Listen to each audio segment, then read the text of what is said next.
ওকে, good evening সবাইকে। সবাই আমার কথা শুনতে পাচ্ছ? জি স্যার।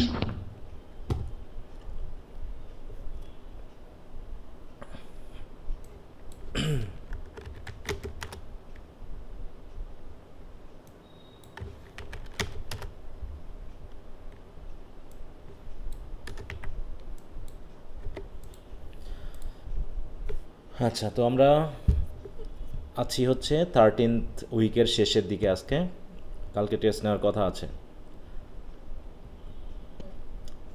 তো ক্লাসগুলো কি করা হয়েছে? গেটিসবার্গ অ্যাড্রেস, গার্ডেন পার্টি এবং ক্যাট ইন দ্য রেন সবাই করেছো? জি স্যার। জি স্যার। আচ্ছা, তো যদি কারো কোনো প্রবলেম থাকে সেগুলো নিয়ে আমরা কথা বলতে পারি। গেটিসবার্গ অ্যাড্রেস নিয়ে যেহেতু এর আগে আলোচনা হয়েছিল সম্ভবত, তাই না?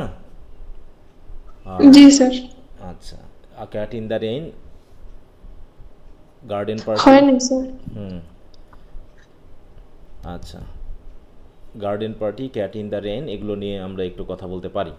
আচ্ছা, তো প্রথমে আমরা গার্ডেন পার্টিতে যাই, যেহেতু এটা প্রথমে বলা আছে এখানে। গার্ডেন পার্টি গল্পটা কি আমরা সবাই পড়েছি? টেক্সটগুলো কি পড়ছি? ভিডিও ক্লাসগুলো দেখছো সবাই? জি স্যার। আচ্ছা, এখন টেক্সটে কি কারো কোনো প্রবলেম আছে কোনো কিছু বুঝতে টেক্সটটাতে? না স্যার। হ্যাঁ, টেক্সটটাকে ভালো মতো না বুঝলে কোশ্চেন আনসারগুলো কিন্তু করা যাবে না। হ্যাঁ, অতএব টেক্সটই প্রধান। প্রথমে টেক্সট যদি ভালো করে বুঝো তাহলেই এনাফ, তারপরে যে কোনো কোশ্চেন আনসারই ঠিকমতো বোঝা যাবে। আচ্ছা, যদি গার্ডেন পার্টি টেক্সটে কারো সমস্যা না থাকে ভালো কথা, আমি দু একটা কোশ্চেন করি। আচ্ছা, গার্ডেন পার্টি করবে যে ফ্যামিলি, সেই ফ্যামিলির ইয়াটা কি, টাইটেলটা কি বলো তো? শেরিটন। হ্যাঁ, শেরিডান। হ্যাঁ, শেরিডান ফ্যামিলি, তাই তো? Sheridan family. ওকে, শেরিডান ফ্যামিলির আমাদের এই গার্ডেন পার্টির কেন্দ্রীয় চরিত্রকে? লরা। হ্যাঁ, লরা। প্রোটাগনিস্ট, তাই তো? লরা হচ্ছে আমাদের কেন্দ্রীয় চরিত্র। সে হচ্ছে ওই পরিবারের কততম মেয়ে? ছোট না বড় না মেজো না সেজো? সবচেয়ে ছোট। ওইরকম কিছু বল। হ্যাঁ, ছোট মেয়ে নাকি? হ্যাঁ, তার ভাইয়ের নাম কি? তার ভাইয়ের নাম কি? লরি। লরি। আচ্ছা, ভেরি গুড। তার মায়ের নাম কি বলা আছে এখানে? মায়ের নাম কি বলা আছে? মিসেস শেরিটন। এখানে মিসেস শেরিডান উল্লেখ করা আছে। হ্যাঁ, মিসেস শেরিডান উল্লেখ করা আছে। ওকে, ভেরি গুড। আচ্ছা, ওই গল্পে তাদেরই প্রতিবেশী একজন ব্যক্তি অ্যাক্সিডেন্টে মারা যায়, তার নাম কি? Mister Scott. Mister Scott. Okay, তারা কেমন পরিবারের ছিল? খুব ধনী আর গরিব? গরিব। গরিব পরিবারে, তাই না? হ্যাঁ। আচ্ছা, তো গার্ডেন পার্টি কি বন্ধ হয়েছিল এই লোকটা মারা যাওয়ার কারণে? না। আচ্ছা, লরা গার্ডেন পার্টি বন্ধ করার জন্য কার কার সাথে কথা বলেছিল যাতে গার্ডেন পার্টিটা বন্ধ করা যায়? তার মায়ের সাথে, তার বন্ধুর সাথে। হ্যাঁ, তার বোন নাম কি? জোসি। জোসি এবং মেগ। হ্যাঁ, আচ্ছা, জোসি এবং তার মাকে বলেছিল, তাই তো? কিন্তু দুজনের কথাবার্তা একই রকমের ছিল। অতএব এখানে একটা, এই গল্পের প্রধান কেন্দ্রীয় আলোচনা কি বলো তো? থিমটা কি বলো? এখানে মেইন আলোচনার বিষয়টা কি? Sir class division. হ্যাঁ, ক্লাস ডিস্টিংশন তো আছে, তার সাথে চাইল্ড সাইকোলজি, তাই তো? যে একটা লড়ার মতো একজন শিশু বাচ্চা কিভাবে রিয়াক্ট করে সেই বিষয়টা নিয়ে এখানে তো ক্লাস ডিস্টিংশন আছেই। সেটা নিয়ে তো কোশ্চেন আছে। আচ্ছা, তো ঠিক আছে, আশা করি তোমরা পড়েছো তাহলে, যেহেতু উপরের বেসিক ধারণাগুলো এরকমই। আচ্ছা, তাহলে এখন আমরা সরাসরি আমাদের কোশ্চেন আনসারে চলে যেতে পারি। প্রথমে যদি কারো ব্রিফ কোশ্চেনের সমস্যা থাকে এটা আর বলতে পারো। ব্রিফ কোশ্চেন আনসারে যদি কোনো প্রবলেম থাকে যে স্যার এটা বুঝি নাই বা বুঝেছি এরকম কিছু।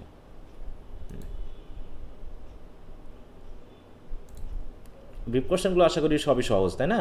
কারণ গল্পটা বুঝলে ওখানে ঘুরে ফিরে এগুলোই আছে। গল্প অনুসারে ব্রিফ। গল্প অনুসারেই আসে ঘুরে ফিরে। আচ্ছা, ব্রিফে যদি সমস্যা না থাকে তো শর্ট কোশ্চেন বলো, শর্টে। শর্ট 23 সালে আসছে, 23 সালে আসছে। দুইটাই আসছে শর্টের। আচ্ছা, শর্ট ব্রড দুটাই আসছে। না স্যার, ব্রড আসে নাই। আচ্ছা, ব্রডে তাহলে ব্রডটা নিয়ে একটু আলোচনা করতে পারেন স্যার। ব্রডে এখানে প্রথম কোশ্চেনটা একটু ভালো করে পড়বা, ঠিক আছে? প্রথম কোশ্চেনটা, how does Katherine Mansfield make a contrast between the rich and the poor, হ্যাঁ, ক্লাস ডিস্টিংশনের যে ব্যাপারটা, অথবা এখানে সেটা বলা আছে। দুটো কোশ্চেনই আছে ঘুরে ফিরে, এবং 2000 দেখো এটা কিন্তু জোর সালে আসার বেশি, যেহেতু এসেছে বিজোর সালেও এসেছে, 16, 18, 22, 20 বাদে, এবং দেখো এখানে 18, 19, 17, 18, 19 এরকমটা দেখাচ্ছে। তার মানে এটাকে বিভিন্নভাবে দিয়েছে লরার চরিত্রটাকে বর্ণনা করার জন্য, হ্যাঁ, বা চাইল্ড সাইকোলজি নিয়ে কথা বলার জন্য, হ্যাঁ। তো এই কোশ্চেনগুলো একটু ভালো করে পড়বা। বারবার আসছে কোশ্চেনগুলো। ঘুরে ফিরে এই দুটো কোশ্চেনই এসেছে। তেমনি ব্রড কোশ্চেনে কি তেমন কোনো প্রবলেম আছে বুঝতে? বলো যদি কোনো প্রবলেম থাকে।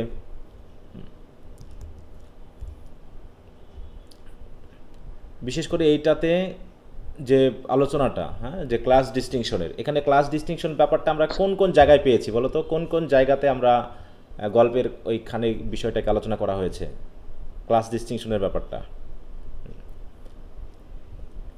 হ্যাঁ, যে ধনী গরিবের যে পার্থক্য, যে বিভেদ, এটা গল্পের কোন কোন জায়গায় আলোচনা করা হয়েছে? স্যার যেমন লরার ফ্যামিলিটা ছিল ধনী, তারা যে মার্কি করছিল বা একটা পার্টি করতেছিল, এবং সেখানে বিভিন্ন ভাবে সেটা প্রকাশ পাইছে। কিন্তু অন্যদিকে যে আরেকটা যে পরিবার ছিল যেখানে লোক মারা গেছে, সেই পরিবারটা ছিল গরিব। তো এই কারণে লরা পার্টি করতে ছিল, এবং উনি মারা যাওয়া সত্ত্বেও পার্টিটা বন্ধ করতেছিল না, কারণ তারা গরিব ফ্যামিলি ছিল এই জন্য। না এমনিতে তো হ্যাঁ, ওটা তো আছে, ওটা তো আছেই, কিন্তু আলোচনা আছে, হ্যাঁ, ক্লাসের ব্যাপারে আলোচনা আছে সুন্দর করে একটা জায়গাতে, যে তাদের পার্থক্যটা কোন কোন জায়গাতে, যে চুলার ধোঁয়াতেও পার্থক্য, না, যে চুলার যে ধোঁয়া বার হয়, হ্যাঁ, সাদা ধোঁয়া কোথায় কালো ধোঁয়া। তারপরে ওদের ছেলে মেয়েরা সবসময় অ্যাবিউসিভ ওয়ার্ড ইউজ করে, যে ওয়ার্ডগুলো যাতে আমাদের ছেলে মেয়েরা না শিখে, সেই জন্য তাদেরকে ওই বাড়িতে যেতে না দেওয়া, তাই না? হ্যাঁ, প্রথম দিকে আলোচনা হয়েছে হচ্ছে যখন ওই যে মার্কি পাতার জন্য যে মানুষগুলো আসলো, সেখানে লরা যখন ওদের সাথে আচরণ করতেছিল, তাই না, সেখানেও কিন্তু একটা ক্লাস ডিস্টিংশনের ব্যাপার এসেছে। যখন লরা তো ওদেরকে কমান্ড করতেছিল না, বলো তো?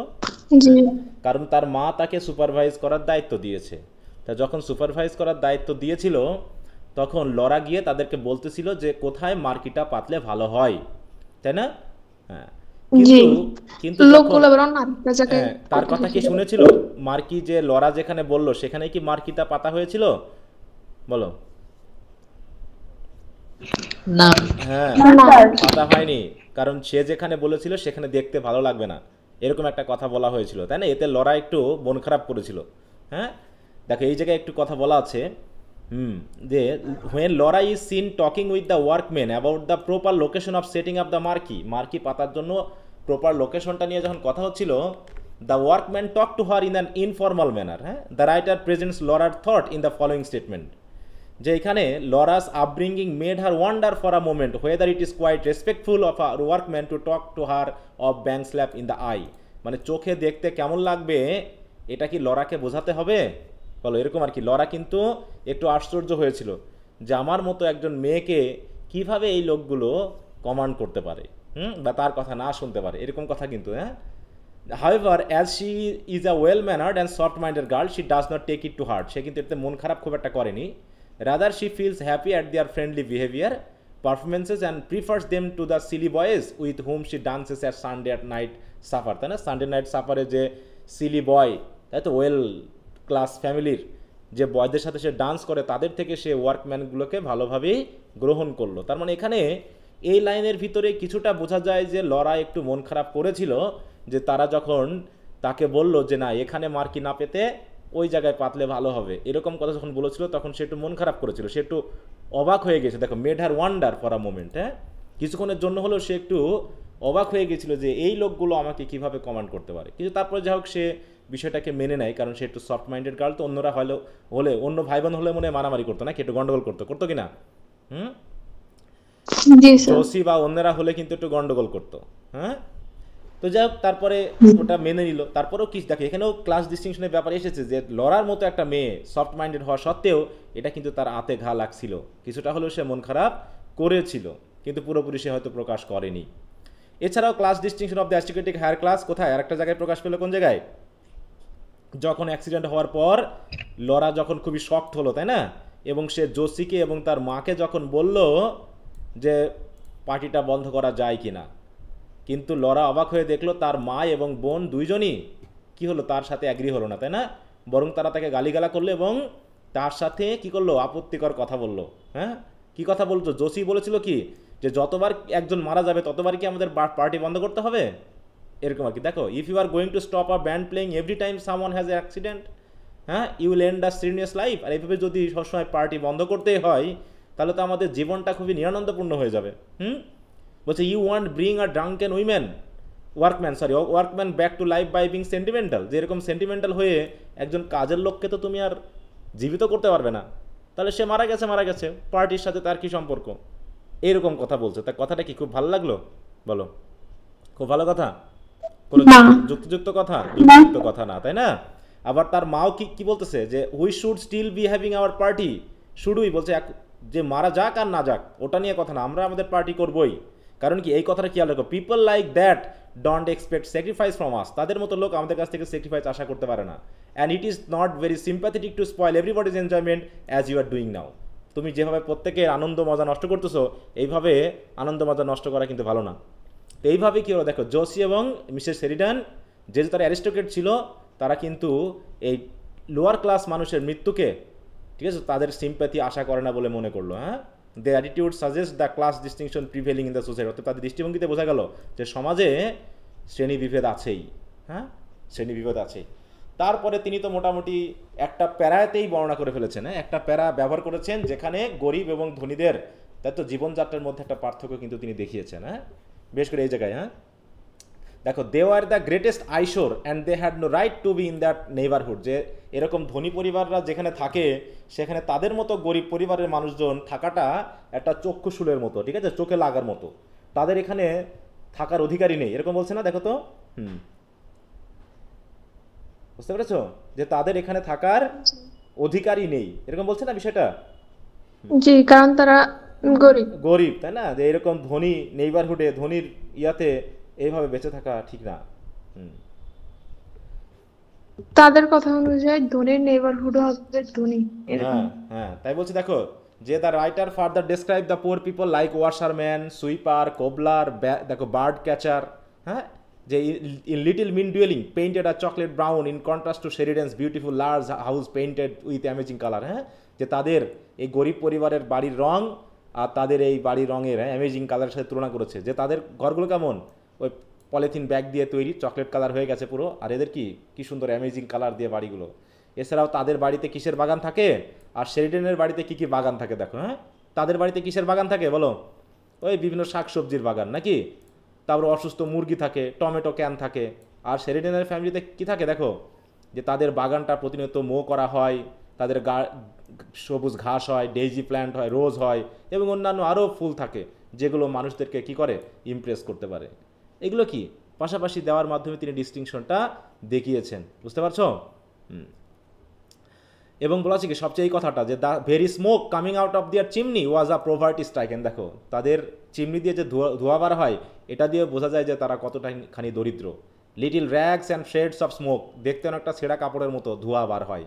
So unlike the great silvery plume that uncurl from the Sheridans chimney, আর শেরিডেনের চিমনি দিয়ে যে ধোঁয়া বার হয় সেটা দেখতে কেমন, সিলভারের মতো, রূপালি কালারের ধোঁয়া বার হয়। হ্যাঁ, অতএব চুলার যে ধোঁয়া, সেই ধোঁয়া বলে দেয় কারা কোন পরিবারে বসবাস করে।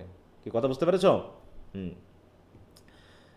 এছাড়া কি দেখো, এছাড়া আরও আছে কি, Sheridans discuss towards their poor neighbour is indicated by the use of words to refer to the lower people. হ্যাঁ, যে লোয়ার ক্লাস পিপলকে তারা কীভাবে ব্যবহার করছে বা কীভাবে ইঙ্গিত দিচ্ছে দেখো। For example, Jose call dead Scott as a drunken workman. হ্যাঁ, অন্যদিকে Mrs Sheridan call Scott children poor creature বলে, হ্যাঁ, তাদেরকে মানুষ বলছে না, তারা হচ্ছে কিট।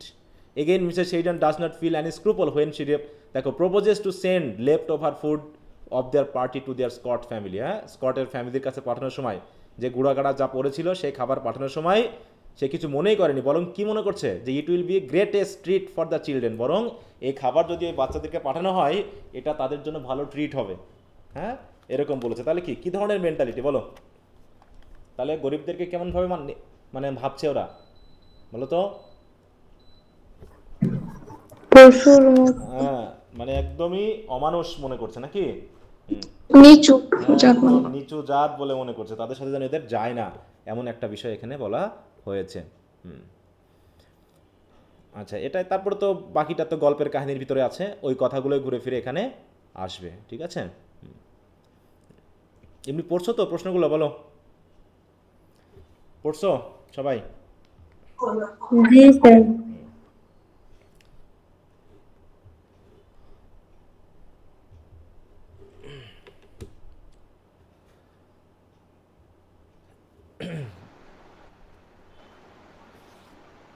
বলো, আর কারো যদি কোনো কোনো জায়গাতে কোনো প্রবলেম থাকে একটু বলতে পারো প্রশ্নে।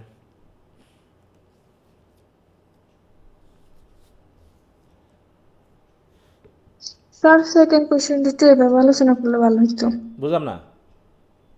বলছি স্যার সেকেন্ড কোশ্চেনটাও একটু এভাবে আলোচনা করলে হইতো, এটা তো সমস্যা নেই। হ্যাঁ, এটা তো ওই গল্পটাই ঘুরে ফিরে গল্প না? বলো,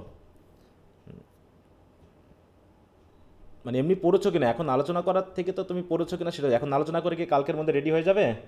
বলো। স্যার পড়ছি তো। হুম, তাহলে যদি কোনো স্পেশাল প্রবলেম থাকে সেটা বলতে পারো, একই তো জিনিস ঘুরে ফিরে আলোচনা হবে। দেখো এখানে কি কি বলছে, যে when the story begins Laura is found to be a girl of artistic taste with enthusiasm and spontaneity. তাহলে যখন গল্পটা শুরু হলো কি, তখন লরাকে দেখা গেল কি, যে অন্যান্যদের থেকে সে একটু আর্টিস্টিক এবং সব বিষয়ে উৎসাহী। দেখা গেল কি না বলো? হ্যাঁ, সেও গার্ডেন পার্টিতে খুব পছন্দ তার, কারণ তারা একটা গার্ডেন পার্টি করতে যাচ্ছে এবং শেরিডেন ফ্যামিলি সবাই ব্যস্ত। তাহলে লরাকে সিলেক্ট করা হলো কেন, রেসপন্সিবিলিটি দেওয়া দেওয়া হলো কেন, যে তাকে সুপারভাইজ করার? Artistic one. হ্যাঁ, আর্টিস্টিকের কারণে। অতএব তাকে দেখানো হয়েছে কি হিসাবে, ইন্টেলিজেন্ট এবং পোলাইট গার্ল হিসাবে। এটা হচ্ছে কি, আমরা লরার ম্যাচুরিটি বা মেন্টালিটিটা দেখতেছি। তারপরে কি, তারপরে যখন তাকে ডিরেকশন দেওয়া হলো যে ওয়ার্কম্যানগুলো, তাই না? তারপর যে she gladly accept the proposal forgetting the piece of favourite bread and butter in her hand. হ্যাঁ, অতএব তখন তাকে ডিরেকশন দেওয়া হলো যে যাও, তুমি যাও ওয়ার্কম্যানগুলোকে দেখো, সুপারভাইজ করো। তখন সে কিন্তু এটাকে গ্রহণ করে নিয়েছিল, তাই না? এটা। তারপর কি আছে এছাড়াও, যে বিশেষ করে মিসেস স্কটের ব্যাপারটা, তাই না? ওই গল্পটা আবার ঘুরে ফিরে আসছে। হ্যাঁ, ক্লাস ডিস্টিংশনের ব্যাপারটা আবারও ঘুরে ফিরে আসছে। এই সময় তার আচরণটা কেমন হলো, সে যখন ওই মৃত ব্যক্তির খবরটা পাইলো তখন সেটা কিভাবে গ্রহণ করলো সে, বলো? হুম, দেখো এই প্রথমে যেটা আলোচনা করা হলো ওইগুলোই ঘুরে ফিরে আসছে না এখানে। এখানে ওই যে ওয়ার্কম্যানের সাথে তার আচরণটা কেমন, এখানে সেটা বলা হলো। হ্যাঁ, সেটা বলা হয়েছে কিনা? জি স্যার। হ্যাঁ, যে লরা, দেখুন কি, Laura is exception in this respect because she well mannered and soft minded. একই কথা। When she meet the workman she welcome them heartily in a gentle way. হ্যাঁ, সবার সাথে খুব সুন্দর আচরণ করলো, কোনো অথরিটেটিভ টোন তার ভিতরে ছিল না। তাদের সিম্পলিসিটি এবং ইজি লাইফ দিয়ে সে খুব ইমপ্রেসড হলো, তাই না? ছোটোখাটো বিষয়গুলো সে খুব খেয়াল করতেছিল এবং সে তাদের সাথে এত ইজি বোধ করলো যে তাদের সামনেই কি ইয়াটা খাওয়া শুরু করলো না, ব্রেড অ্যান্ড বাটারটা। বলো, এই যেখানে জি বলছে, স্যার। তাই না, যে Laura started taking bits of bread and butter, এবং সে তাদেরকে গ্রহণ করলো কী হিসাবে, যে তাদের ওই ধনী পরিবারের ছেলেদের সাথে যে ডান্স করে তাদের থেকে এই ওয়ার্কম্যানগুলো অনেক ভালো। দেখো ওই কথাগুলো তো আগেও ছিল নাকি, একই জিনিস না ঘুরে ফিরে? হুম, হ্যাঁ। তার বলছে Laura's impression toward the workman reflect her kindness and generosity towards every one around her. আলোচনা ঘুরে ফিরে একই, শুধু কোশ্চেন অনুসারে আমাকে আলোচনাটা একটু ঘুরিয়ে দিতে হবে। ওখানে ছিল কি ক্লাস ডিস্টিংশনের কথা, আর এখানে হচ্ছে লরার কী ধরনের ফিচার বা ক্যারেক্টারিস্টিক আমরা পাচ্ছি। এখানে পাচ্ছি কি, সে হচ্ছে কাইন্ড এবং জেনারাস সবার প্রতি। তারপরে আসলো ওই যে দেখো, যে আপার ক্লাস এবং লোয়ার ক্লাস ফ্যামিলির মধ্যে যে পার্থক্যটা, সেইটা is seen sympathetic and considerate both towards our family members and outsider. She is the responsible girl who can perform any duty and responsibility even to her, দেখো, with ease and consideration. So when she is told to receive a phone call, দেখো phone call যখন ধরতে বলা হলো তখন কি সে কি ইয়া করছিল যে আমি ফোন কলে যেতে পারবো না, আমি কারণ একটা কাজে আছি? বলো। না, সে দৌড়ে গেছিল। হ্যাঁ, তা দৌড়ে গেছিল, এটাও সেখানে দেখানো হয়েছে। তাই না? এবং সবচেয়ে বড় কথা হলো যখন মিস্টার স্কটের মৃত্যুর সংবাদটা আসলো তখন সে কতটুকু সিম্প্যাথেটিক সেটা এখানে বোঝা গেল। হ্যাঁ, সে খুবই শকড হলো। হ্যাঁ, এবং সে বুঝতে পারলো যে পার্টি করাটা এই মুহূর্তে তাদের জন্য খুবই ইনহিউম্যান হবে, আনইথিক্যাল হবে, তাই না?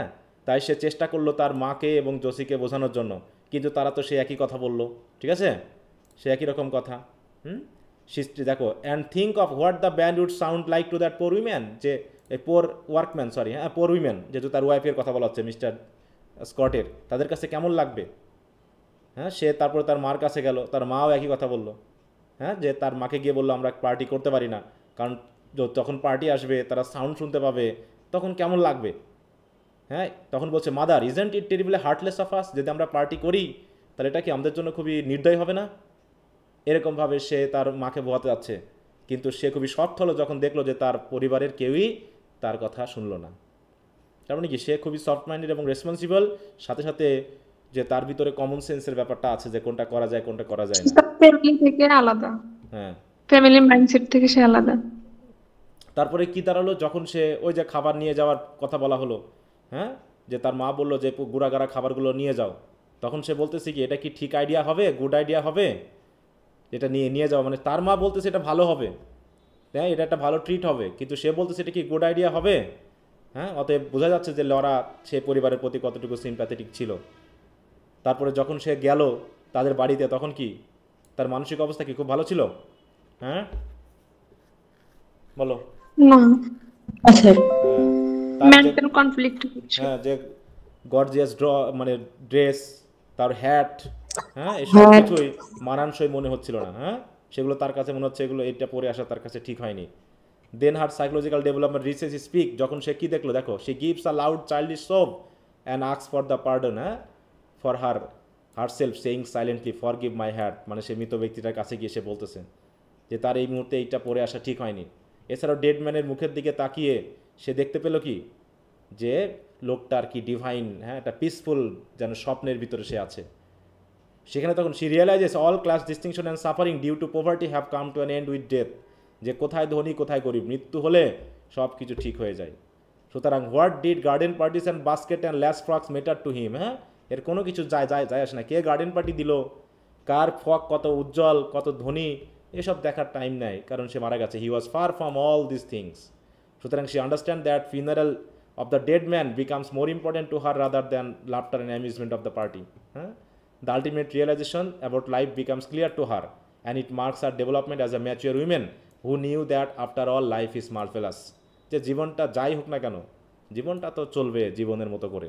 অতএব কমন সেন্স দিয়ে সে বুঝতে পারলো যে যা করেছি তা হয়তোবা ঠিক হয়নি, কিন্তু এই ঠিক হওয়া নিয়ে গরিব আর ধনীর মধ্যে যে পার্থক্যটা, সেটা হয়তো গরিবরা করছে না, এটা করতেছে কারা বলো? রিচম্যান। হ্যাঁ, ধনীরাই এই পার্থক্যটা মেনলি করতেছে। আচ্ছা, কি বুঝতে পারছো? আর কারো সমস্যা আছে বলো, কোথাও থাকলে এক্স্যাক্টলি একটু বললে ভালো হয়। স্যার বুঝতে পারছি।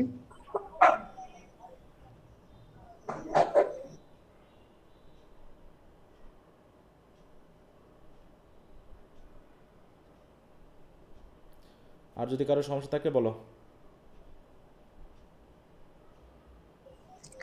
স্যার গল্পের ক্যারেক্টার গুলো যদি আরেকবার রিপিট করতেন তাইলে ভালো হইতো। হায় হায় রে, কিভাবে রিপিট করবো গল্পের ক্যারেক্টার? তুমি কি পড়োনি? আমরা স্যার তো পড়ছি আমি। তাহলে কি রিপিট করবো বলো?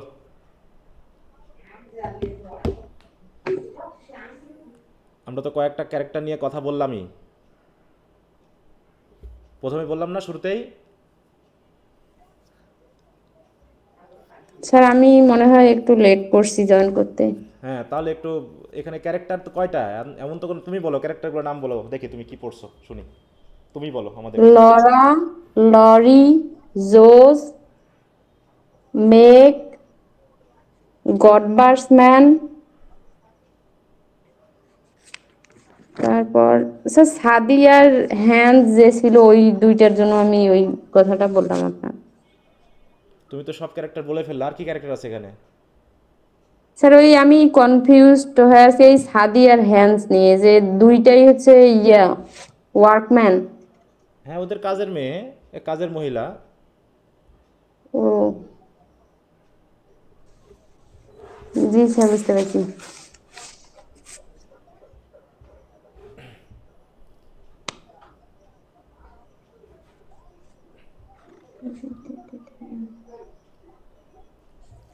বলো, আর কারো সমস্যা আছে?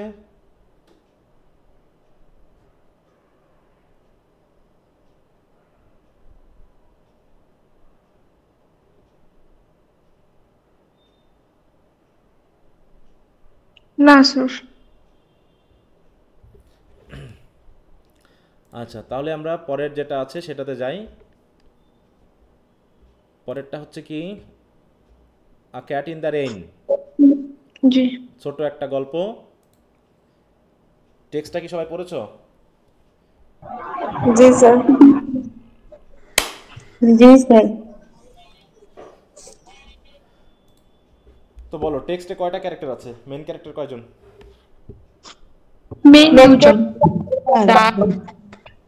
কে কে বলো? জর্জ এবং তার wife, American American wife. Hotel keeper আর হচ্ছে মেইড। মেইড, তাই তো? তারপরে হোটেলের, হোটেল কিপার। হুম, হোটেল ওনার একজনই। হোটেল ওনারের নাম কি? কিছু বলা হয়েছে? পার্ডনি, প্যাড্রন। পার্ডনি। হুম। মহিলার নাম কি দেওয়া আছে? হুম নেই, দেওয়া নেই। নাম দেওয়া হুম। গার্ল বলা আছে নাকি? আমেরিকান গার্ল বা আমেরিকান ওয়াইফ, এটা বলা আছে। হুম। হ্যাঁ স্যার। তারা কোন দেশের? আমেরিকান। আমেরিকান। কোথায় ঘুরতে এসেছিল? আচ্ছা, কারো বাসায় মনে সাউন্ড হচ্ছে খুবই, যে একটু মিউট রাখো। হ্যাঁ, যার ওখানে আশেপাশে সাউন্ড হচ্ছে সে একটু মিউট রাখো। হ্যাঁ, হুম। আচ্ছা, তাহলে তারা গেছিল কোথায় ঘুরতে? না, ইটালিতে। ইটালি গেছিল। হুম। তাদের পরিচিত ছিল কয়জন? ওই হোটেলে বা আশেপাশে পরিচিত কয়জন ছিল? একজন ছিল না। একজনও ছিল না। হুম, একজনও পরিচিত ছিল না। আচ্ছা, তো এখানে আবহাওয়াটা কেমন ছিল ওই দিন? বৃষ্টি হুম, রেইনি ডে ছিল। মেঘলা দিন, তাই তো? জি স্যার। আর সাথে রোমান্টিক ওয়েদার। রোমান্টিক ওয়েদার না ডিপ্রেসড ওয়েদার? ওয়েদারটা কেমন ছিল? বলো, আবহাওয়াটা কেমন ছিল? খুবই আনন্দমুখর? না, একাকিত্ব বোঝানোর জন্য। খুবই, গ্লুমি ডে ছিল। হ্যাঁ, গ্লুমি, ডিপ্রেসড আর গ্লুমি একটা ডে ছিল, যেখানে কি ঘটনা ঘটছে? যেখানে সবাই বাইরে বাইরে ঘুরতেছে নাকি? না স্যার। সবাই রুমে। ঘরের ভিতরে, রুমের ভিতরে আটকে আছে, এরকমটা দেখাচ্ছে, তাই না? সবাই রুমের ভিতরে আটকে গেছে, তাই তারা বাইরে বার হতে পারছে না। এখন উইমেনটা একটা প্রাণীকে দেখে খুব কষ্ট পেয়েছিল, বৃষ্টিতে ভিজতেছিল। সে কে?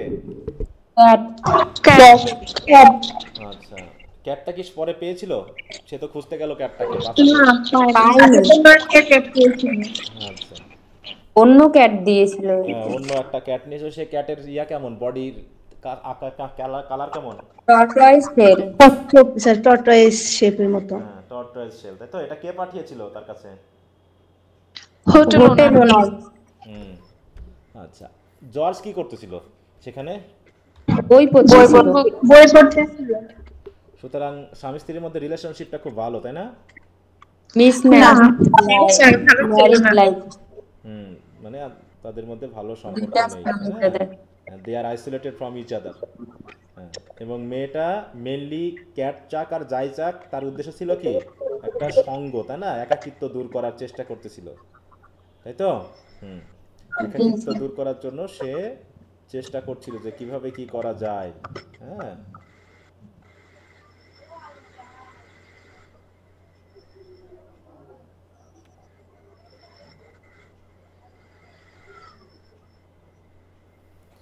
আচ্ছা, তো যাক, তাহলে গল্পটা আশা করি সবাই তোমরা পড়েছো। এবং এখানে মেনলি থিমেটিক আইডিয়াটা কি এই গল্পের, বলো তো? কি নিয়ে কথা, কি দেখানো হয়েছে এখানে? American society. Married life. Husband wife married হ্যাঁ লাইফ, তাদের রিলেশনশিপ। হ্যাঁ, ব্রেকিং রিলেশনশিপ বা হচ্ছে অ্যালিনেশন আর আইসোলেশন, তাই তো? হ্যাঁ, জি স্যার। এরকম আর কি, যে কাছে থাকা সত্ত্বেও তারা কিভাবে আইসোলেটেড থাকে, হ্যাঁ, একজন আরেকজনের মানসিকতা বুঝতেছে না, এই বিষয়গুলো নিয়ে মেনলি কথা বলা হয়েছে। আচ্ছা, ভেরি গুড, তাহলে নিশ্চয়ই পড়েছো। এখন তাহলে আমরা একটু এর কোশ্চেন আনসারগুলো একটু দেখতে পারি। ব্রিফ কোশ্চেনে কোনো সমস্যা আছে কারো ব্রিফে?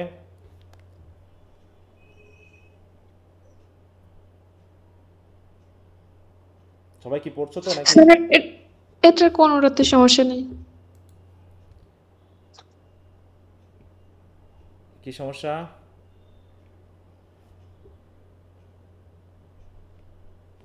What does the things other than the cat and the American wife desire to possess? Cat ছাড়া আর কি কি চেয়েছিল? চুল সে বড় জামা করতে কাপড় চেয়েছিল, জামা ড্রেস, কাপড় ছিল। হ্যাঁ, ওখানে কি বলা নাই যে সে ক্যান্ডেল লাইট ডিনার চেয়েছিল, তাই তো? ডিনার, জি। সিলভার, এটাই তো, এখানে কি সমস্যা তাহলে তোমার? কোনটা বোঝনি? স্যার বলছি সমস্যা নাই এটার ভিতরে, তিনোটার কোনোটাতেই। আচ্ছা, ওকে। আচ্ছা, সব বলতে কি তার ডিজায়ারের মধ্যে সবচেয়ে সিম্বলিক ছিল কি আইডেন্টিটি, স্ট্যাবিলিটি, অ্যাফেকশন, এগুলো, তাই না? এগুলো দিয়ে যা বোঝায়, হ্যাঁ, ক্যান্ডেল লাইট ডিনার, হ্যাঁ, তারপর feel special and appreciated, new clothes, তাই তো? তারপর হচ্ছে লং হেয়ার, এগুলো সবই চেয়েছিল ক্যাট ছাড়া। এগুলো দিয়ে আসলে কি নির্দেশ করে? এগুলো চাওয়ার উদ্দেশ্য কি? তার স্বামী যদি তাকে ভালোবাসতো বা তাকে সময় দিত, তাহলে এগুলো কি, একাকিত্ব দূর করা। তাহলে কি এগুলো সে চাইতো বলো? এগুলো হয়তো প্রয়োজন বোধই করতো না, হ্যাঁ। জি স্যার। আর এখানে কি আরেকটা জিনিস দেখাচ্ছে কি স্বামীর ইচ্ছাতেই সবকিছু করতে হবে নাকি, ওয়াইফের ইচ্ছা দিন করতে ছিল না মেয়েটা, মানে জোর করে ইচ্ছে চাপিয়ে দেওয়া। চাপিয়ে দেওয়া, হ্যাঁ। কন্ট্রোল করতো মেয়েটাকে। শর্ট কোশ্চেন বলো, শর্ট কোশ্চেনের সমস্যা আছে?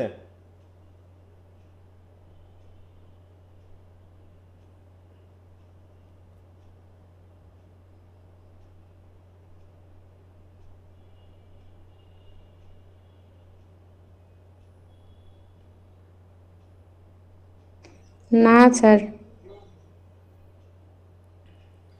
তার এই স্টোরিটা অনেক সহজ আছে, এজন্য কারোর খুব একটা সমস্যা নাই মনে হয়। জি স্যার, গল্পটা ছোট তো। হ্যাঁ,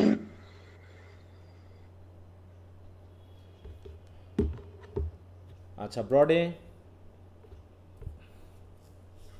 না স্যার এখানেও সমস্যা নাই। এখানে কি কোশ্চেন এসেছিল 2023-এ? আসেনি, তাই না? হ্যাঁ স্যার। 22 এখান থেকে আসতে পারে। স্যার ব্রড, হ্যাঁ, প্রথম কোশ্চেন একটু ভালো করে পড়বা এটার, হ্যাঁ। জি স্যার। ঘুরে ফিরে সব একই জিনিস, গল্প দেখাচ্ছে ওই ঘুরে ফিরে একই জিনিস, হ্যাঁ। হ্যাঁ, এই 3 আর 1 একই কথা, একই জিনিস আলোচনা, শুধু একটু কোশ্চেনটা একটু ঘোরানো।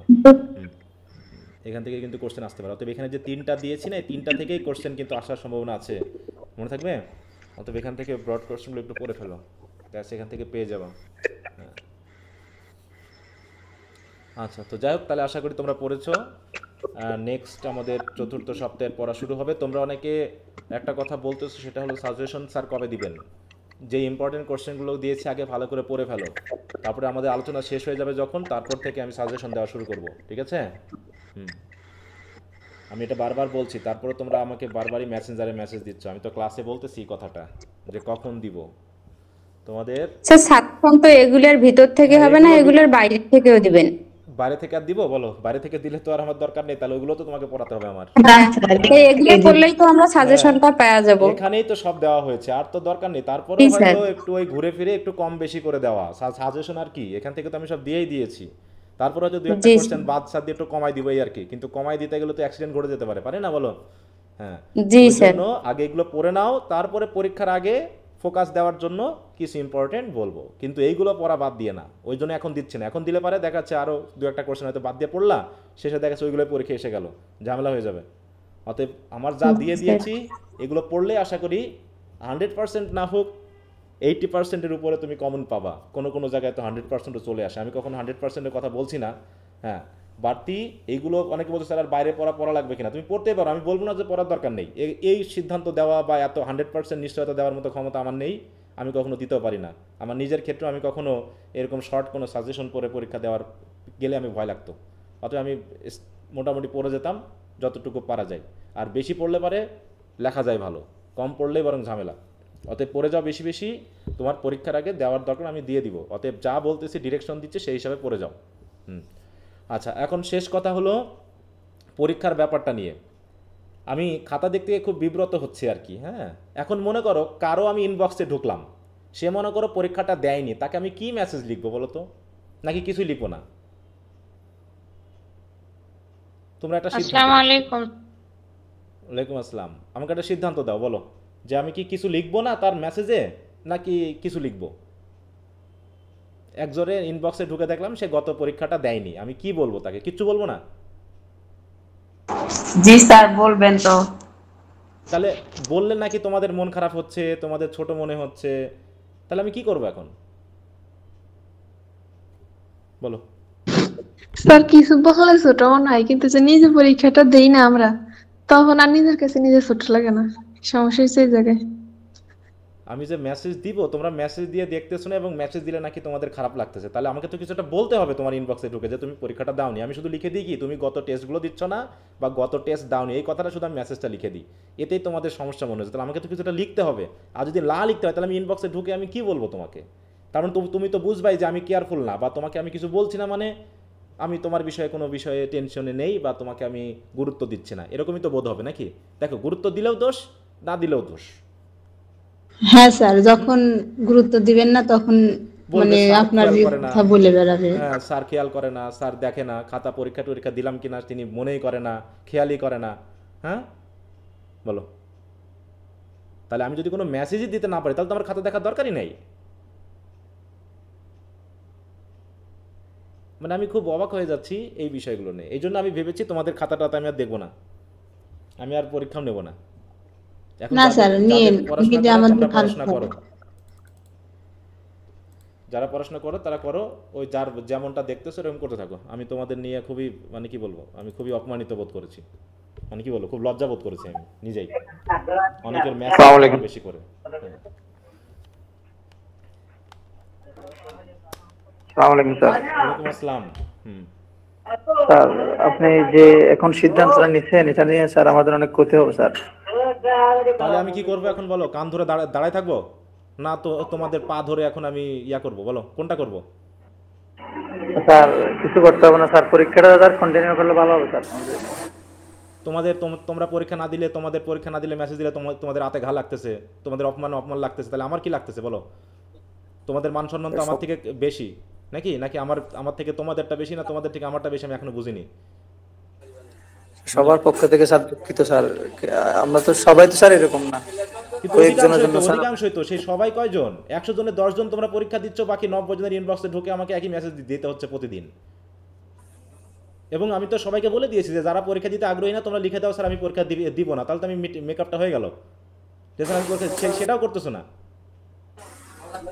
বললেই তো হচ্ছে স্যার আমার সমস্যা, আমি পরীক্ষা দিতে পারবো না, আপনি দয়া করে পরীক্ষার বিষয়ে কিছু না বললে আমি খুশি হব। বা এটা না স্যার আমি পরীক্ষা দিতে পারবো না, আমার একটু প্রবলেম আছে, এই তো।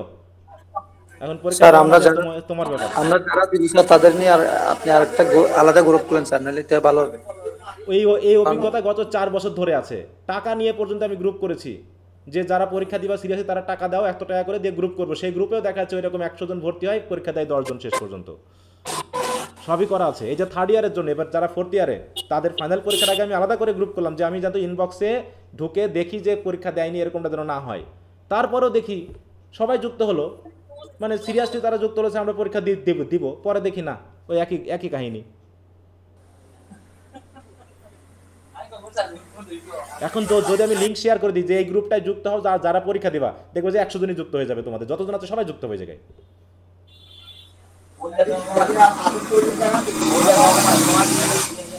খুবই জটিল হিসাব এটা। হ্যাঁ,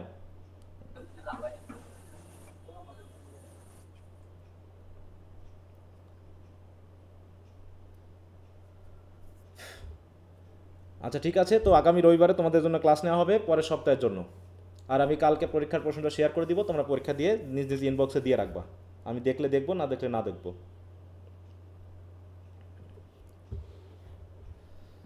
ঠিক আছে? জি স্যার। ঠিক আছে স্যার। আচ্ছা, তার যদি কারো কোনো সমস্যা না থাকে তো আজকে রাখলাম। তো সবাই ভালো থাকো, আর একটু পড়াশোনাগুলো করো, একটু পড়াশোনা করো। আসসালামু আলাইকুম আসসালামু আলাইকুম স্যার। ওয়ালাইকুম আসসালাম। আসসালামু আলাইকুম স্যার। ওয়ালাইকুম আসসালাম।